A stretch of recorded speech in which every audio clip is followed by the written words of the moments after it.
beginilah keadaan saban hari, terutama pada waktu pagi.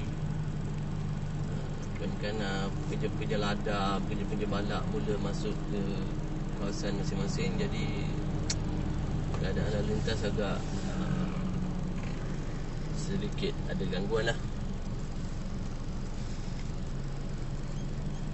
Walaupun kita terpaksa bersabar sebab selagi jalan ni tak ada siap, maka kita terpaksa hadapi keadaan ini untuk beberapa tempoh lagi.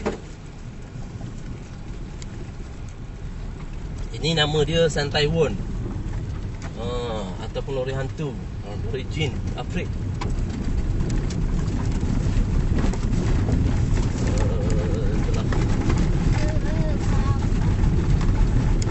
Apa yang cuba kita gambarkan di sini ialah bagaimana wakil rakyat yang dipilih untuk beberapa penggal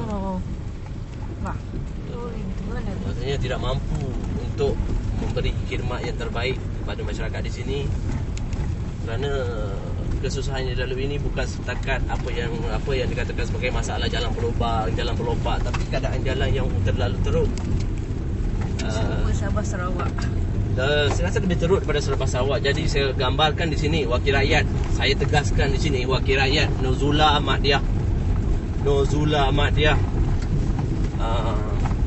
Sebagai seorang yang hampir, dan saya rasa tak sepatutnya dia dipilih untuk mewakili masyarakat di Paluh ini, kerana ialah kalau saya tahu jalan ni sudah pun ada dalam proses untuk pembinaan atau untuk disiapkan, tapi cerita 30 tahun yang lalu bagaimana? Kalau sekarang sudah 30 tahun keadaan ini berpanjangan. Kalau sekarang maknanya saya sudah beranak 2. Daripada saya kecil tahun 1980 saya datang ke sini. Jadi saya rasa inilah, bersama dengan ahli parlimen kita Tengku Razali pun saya rasa satu yang hampir lah, yang gagal, manusia yang gagal, namun pandai bercakap, namun tidak pandai untuk bertindak ataupun mengambil peluang memberi khidmat yang terbaik kepada masyarakat.